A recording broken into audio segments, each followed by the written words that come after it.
सच्ची समीचीनता से जुड़ती है, सम्यकपने से जुड़ती है। ऐसा समीचीन बोध जो होता है वही आपा पर का भेद विज्ञान कराता है। गुरुवर आचार्य ने मूकमाटी में लिखा है कि देखते ही देखते दृष्टि बदल सकती है पर चरण नहीं। देखते ही देखते दृष्टि बदल सकती है पर चरण नहीं। आगे लिखा कि कसाई के वेग को रुकने में समय लगता ही है। कसाई के वेग को रुकने में समय लगता ही है। आप अपनी गाड़ी स्पीड से ले जा रहे और सामने यदि कुछ खतरा दिखा तो खतरा दिखते ही आपकी दृष्टि तुरंत बदल सकती है। अरे गाड़ी आगे मत बढ़ाओ, बदलेगी कि नहीं? खतरा दिखते ही आपकी दृष्टि तुरंत बदल जाएगी। अरे गाड़ी को आगे मत बढ़ाओ, खतरा है। लेकिन देखते ही दृष्टि तो बदल सकती है पर चाकों की स्पीड नहीं। जैसे ही दृष्टि में आया तुरंत हमने बिल्कुल। तो सामने का खतरा किस प्रकार का है वो तो बात की बात। ये कोई नया खतरा मूल तुम ले लोगे, उसमें जाके हो सकता भाग्य से बच भी जाओ। लेकिन यदि आपने तुरंत ही एकदम, गाड़ी पलट जाएगी, कुछ का कुछ हो सकता है। तो पहला कदम हमारा दृष्टि के परिवर्तन का होता है, जिसे सम्यक दर्शन कहते हैं। अपने और पराये के प्रति सच्ची मान्यता को बनाए रखने का होता है, सच्ची समझ को लेके होता है। और एक बार आपके अंतरंग में सच्ची समझ आ गई तो फिर उसी क्रम में भी थोड़ा समय बीतने पर भी, थोड़ा ज्यादा समय बीतने पर भी आप अपने कसायों पर नियंत्रण पा सकते हैं। और कसायों को नियंत्रित करने का मार्ग भी यही है। कसाएं तब तक नियंत्रित नहीं होंगी जब तक कि आपकी दृष्टि में परिवर्तन ना आए, आपके लक्ष्य में परिवर्तन ना आए। आप त्याग तुरंत भले मत करो, लेकिन त्याग करना जरूरी है। मुझे त्याग करना है, ये मेरा नहीं है, इससे मेरा हित नहीं है, ये धारणा भी आपने पक्की बना ली तो समझो 50% तो आपका काम ढीला ढाला अंदर से हो गया। फिर बाकी काम तो हो गई होगा। यहां पर आचार्य ज्ञान सागर जी महाराज जी ने विशेष भावार्थ लिखा है आचार्य जयसेन महाराज की टीका को लेकर के। आचार्य जयसेन महाराज जी की टीका सारांश रूप में यह बतला रही है, भावार्थ देखिएगा।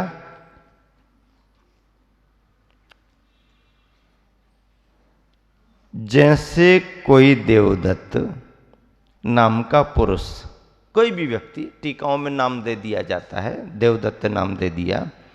जैसे कोई देवदत्त नाम का पुरुष भ्रम से दूसरे के वस्त्र को अपना समझकर धोबी के घर से उसे ले आया और पहनकर,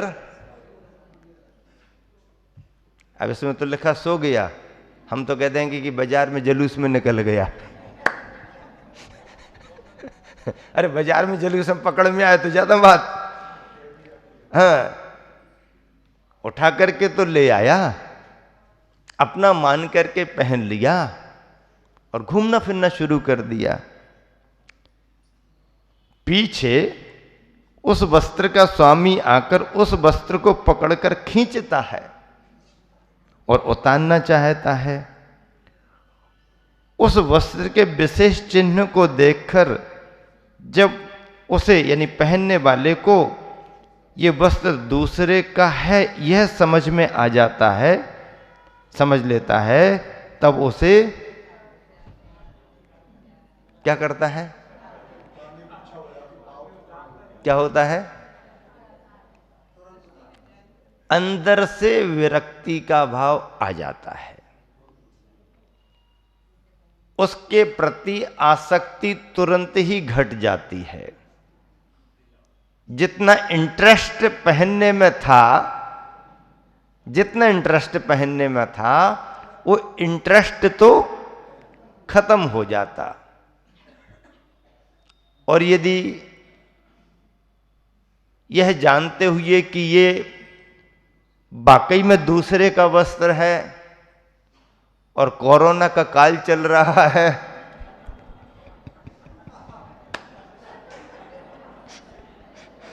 तो वैराग्य आ जाएगा।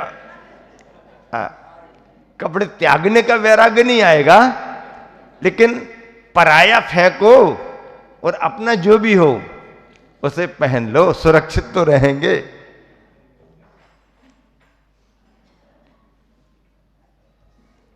विशेष चिन्ह को देख करके जब उसे दूसरे का समझ लेता तब उसे उतार देता है। उसी प्रकार ज्ञानी जीव भी परम वैरागी गुरुदेव के द्वारा यह सब क्या मिथ्यात्व व रागादि विभाव भाव तेरे स्वरूप नहीं है। गुरुदेव समझा रहे कि तेरे स्वरूप नहीं है, अर्थात वो समझ लेता है कि मेरे स्वरूप नहीं है, तू एक शुद्धात्मा ही है। ऐसा समझाया जाने पर उनको पर जान करके, किनको? मिथ्यात्व रागादि विभाव भावों को पर जान करके छोड़ देता है और अपनी शुद्धात्मा का अनुभव करने लगता है, तो वही उस समय ज्ञानी माना जाता है। ज्ञानी की परिभाषा पर भावों के त्याग में है। यदि हमने ज्ञान भावना से विभाव भावों को पर मान लिया है, पर रूप जान लिया है, तो उससे बचने का भाव होगा ही होगा। मान्यता तो ऐसी बनाना ही पड़ेगी। जब राग द्वेष आदि भाव ही मेरे नहीं है, जो चैतन्य में है, जो चेतना के अंदर आते हैं, ऐसे राग द्वेष आदि भाव ही जब मेरे नहीं हैं, तो उनसे अर्जित ज्ञानावरण आदि कर्म मेरे कैसे हो सकते हैं? और जब ज्ञानावरण आदि कर्म ही मेरे नहीं हैं, तो उनसे प्राप्त शरीर, ये नौकर्म मेरा कैसे हो सकता है?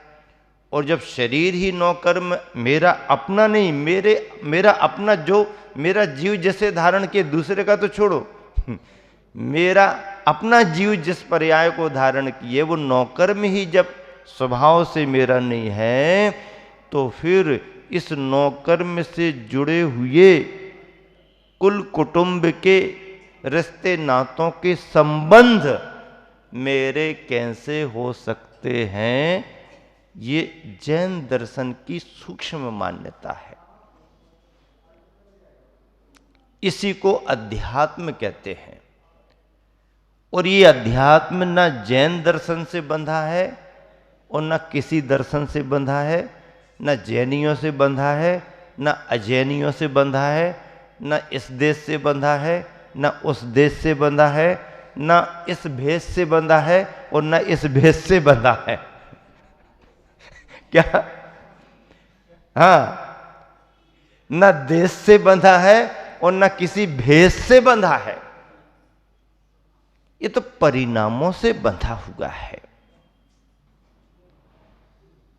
कपड़े पहन करके भी कोई व्यक्ति विरक्त भावों में आ सकता है, भले उसे छोड़ने में समय लग जाए, पर विरक्त भाव तो हो सकते हैं। उसे उदासीनता कहेंगे, क्योंकि विरक्ति तो त्याग पूर्वक होती, स्थायी विरक्ति। कपड़े पहनने के बाद भी किसी के मन में विरक्तता का भाव आ जाए,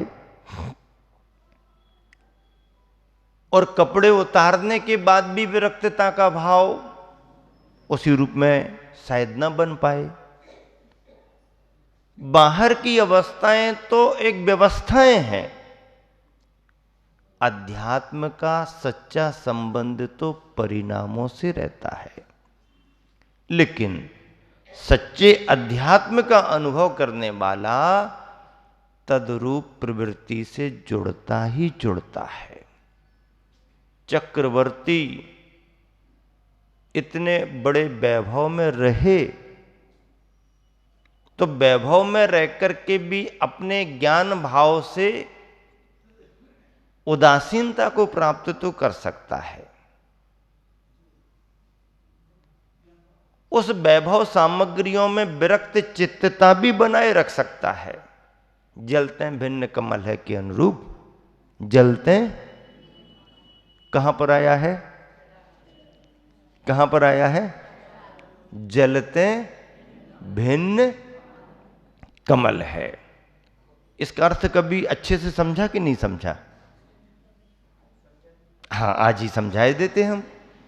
जलते भिन्न कमल है, ये बात केवल इस रूप में दिखाई देती है कि पानी नीचे नीचे और कमल का पत्ता, फूल और पत्ता ऊपर ऊपर।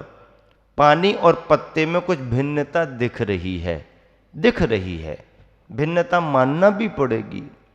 लेकिन जलते भिन्न कमल है होते हुए भी कमल कमल रूप कब तक रह सकता है? जल में रहता नहीं। यही तो तुम लोग समझते नहीं हो, जल्दबाजी में गड़बड़ कर जाते हो।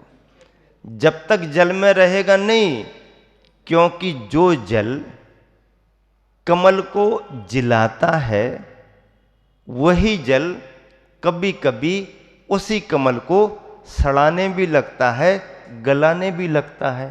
कब कब? जवाब दो।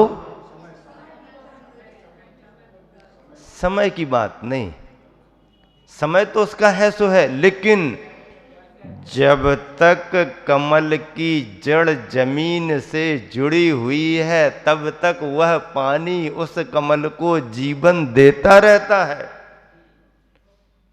और उसी जल में रहते हुए भी जड़ यदि निकल गई, उखड़ गई, तो वही जल कमल के जीवन को समाप्त भी करने लगता है। अब जलते भिन्न कमल है कैसे माने हम? चक्रवर्ती विरक्त चित्त भले हो गया हो, लेकिन जड़ तो उसकी निधियों में, रत्नों में गड़ी हुई, धसी हुई है, जमी हुई है। विरक्तता दिखाई दे सकती है, पर उसका रस सर्वथा खत्म हो गया है ऐसा नहीं कह सकते हैं। ठीक है, कटोरे में तेल भर करके घूम फिर करके आ जाओ, देख करके शर्तें रहेगी कि कटोरे की एक बूंद भी यदि तेल के नीचे गिर गई तो देखो ये तलवारधारी तुम्हारे साथ रहेगा। तो वो आदमी क्या करेगा फिर? घूम फिर करके रनवास से वापस आ गया। पूछ लिया किसी ने कि क्या क्या देख करके आए, क्या क्या देख करके आए पूछते हो तुम ऐसी कठिन शर्तों में? तुमको दिख रहा है कि हम महल में घूम फिर करके बहुत कुछ देख करके आए। भैया हम तो कटोरा ही देखते रहे, कहीं एक बूंद भी तेल गिर गया तो यहां तेल दिख रहा और वहां तलवार दिख रही। तेल और तलवार के अलावा तो मुझे नहीं, आप तो महल में गए थे ना। गए तो थे, लेकिन तेल और तलवार के अलावा मुझे कुछ नहीं दिखा। हां, तो ऐसा भाव यदि आ गया तो घर में भी बैरागीपना हो जाता है। लेकिन इतना भाव जल्दी आता नहीं है। इतना बैरागी पने का भाव यदि चक्रवर्ती को रहता तो अपने ही भैया पर चक्र क्यों चला था? चक्र क्यों चला था? चेतन तो उसकी कुछ अलग व्याख्या करते हैं। चैतन्य चंद्रोदय शतक में तो इन्हें एक अलग व्याख्या कर दी जो आज तक मेरे सुनने में पढ़ने में नहीं आई। व्याख्या सुनकर के ही मैं चौंक गया, भाई ये कौन सी व्याख्या है ना? क्या कहा था तुमने?